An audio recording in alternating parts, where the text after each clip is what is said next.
What if the Trojan War, one of the most iconic stories in human history, never happened the way we imagine? What if the face that launched 1,000 ships was only a shadow, a myth built on top of something far more brutal, political, and disturbingly familiar? We picture heroes, gods, giant wooden horses. But the truth behind Troy's fall may be something more universal, something we still repeat today. A trade conflict, a power grab, a world struggling to control the crossroads between East and West. For 3,000 years, poets told us the Trojan War was about love. But what if it was really about fear, economics, pride, and a fragile world order collapsing under the weight of ambition? And what if that is why this ancient war still haunts us? Today, we step beyond the myth, into the psychology, the power, and the human nature behind the Trojan War. Not the story Homer told, but the story history whispered. The world before the war. Long before Troy became legend, it was a city rising in the Bronze Age, a world of palaces, empires, and fragile alliances. A world where kings managed vast trade routes, where merchants traveled oceans, and where the smallest disruption could collapse entire civilizations. Troy sat in the middle of everything. A city straddling the entrance to the Black Sea, where grain, metals, timber, and wealth poured in and out. It wasn't just a city, it was a choke point, a gateway, a toll booth between East and West. To control Troy was to control the world, and that made it a target. While poets told stories of gods arguing over beauty, powerful states likely argued over something far more real: access to trade, control of sea routes, and dominance in a region where every kingdom fought to survive. The Bronze Age was not peaceful.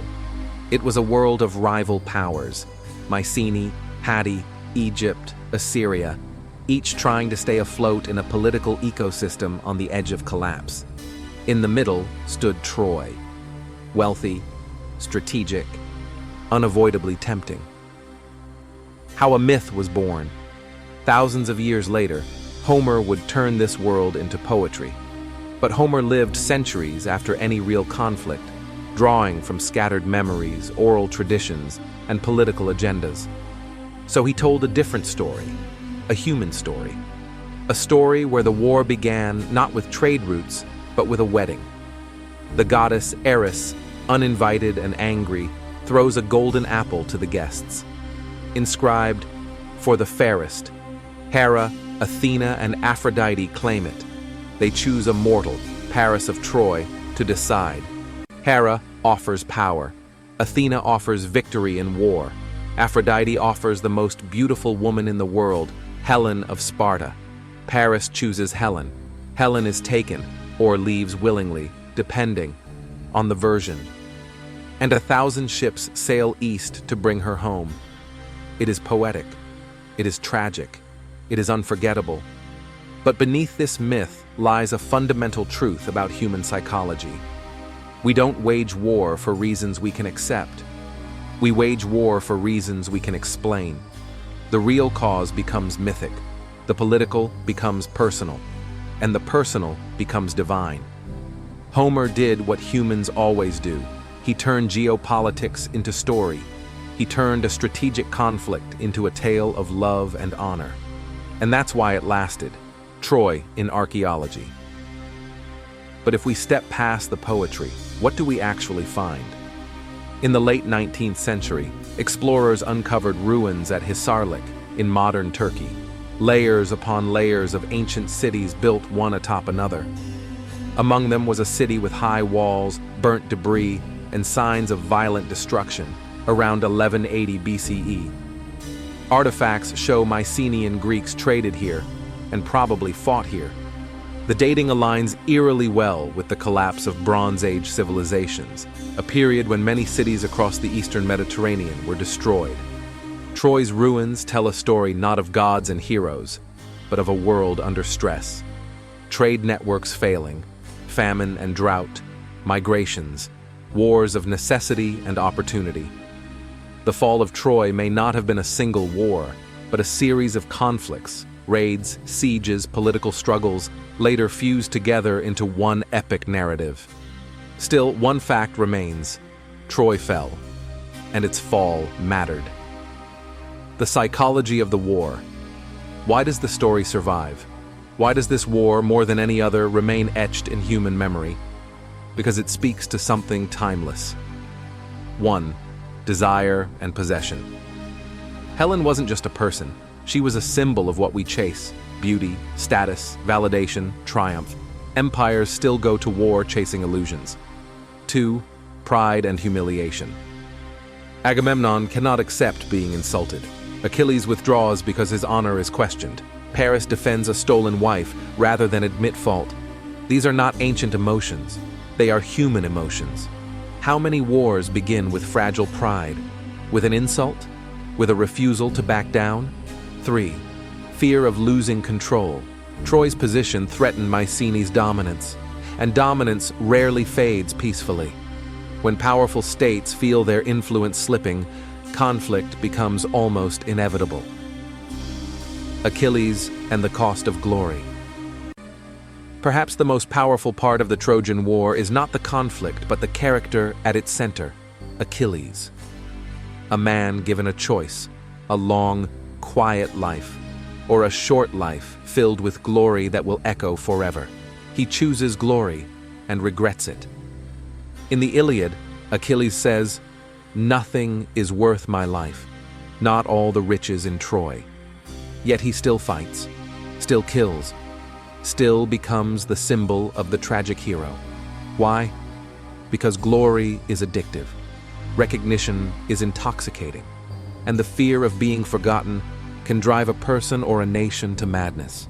Achilles embodies the human paradox. We crave meaning so intensely that we sometimes destroy ourselves to find it. The wooden horse and the fall. The war's conclusion, the wooden horse, is perhaps the most famous act of deception in ancient literature. Was it real? Maybe. Maybe not. Some scholars think it was a metaphor, perhaps a siege engine shaped like a horse. Others think it represents an earthquake because horses were sacred to Poseidon, god of quakes. But whether literal or symbolic, the meaning is clear. Troy didn't fall by force. It fell by trust, by arrogance, by miscalculation. Wooden horses still exist today. They just look different. They are technological, political, ideological. They come disguised as gifts, and they open the gates from the inside. Aftermath. The collapse of an age. The fall of Troy didn't end a story. It ended an era. Around the same time, the entire Bronze Age world collapsed. Cities burned. Empires fell.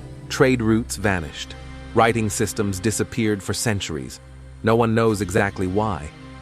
But climate change, famine, invasions, internal rebellions, and economic meltdown likely converged at once. The Trojan War, if it happened, was not the cause. It was a symptom. A world stretched too thin. A global system too fragile. A chain reaction too powerful to stop. Sound familiar? So what did the Trojan War really begin with? A stolen woman? A divine apple? A king's wounded pride? A trade route worth fighting for? A world order nearing collapse? Or was it all of them at once? And why does this war, above all others, still echo through history? Perhaps because the Trojan War isn't a story about the past. It's a mirror. When you strip away the gods, the heroes, the beauty, and the poetry, you're left with something painfully human. A world in conflict. A world afraid of losing power. A world balancing pride, insecurity, and ambition. A world where myths justify actions we cannot explain or refuse to admit. Maybe the Trojan War survives because it was never just a war. It was a pattern, a cycle, one we continue to repeat. The myth of Troy teaches us something uncomfortable. We don't change as much as we think. We still fight over honor, over fear, over insults, over resources, over stories we create to explain what we cannot accept. We still glorify conflict, then mourn it. We still chase recognition, then regret the cost. We still build wooden horses, then are surprised when the gates fall. The Trojan War endures because it is not just an ancient legend. It is the blueprint of how human beings behave when pride rises, when fear spreads, and when the world grows uncertain. But there is one more lesson, one we often forget. Homer ends not with victory, but with compassion, with Achilles returning Hector's body to a grieving father, with two enemies recognizing their shared humanity. Maybe that's why the story stays with us, not because of the violence, but because of the moment when violence pauses and we see ourselves. In the end, the Trojan War doesn't warn us about gods or destiny. It warns us about each other and about ourselves. And maybe that's why its legacy still shapes our world, even now. If you found this story fascinating, like, share, and subscribe to Timeless Questions channel, where we explore the civilizations, ideas, and mysteries that shaped humanity.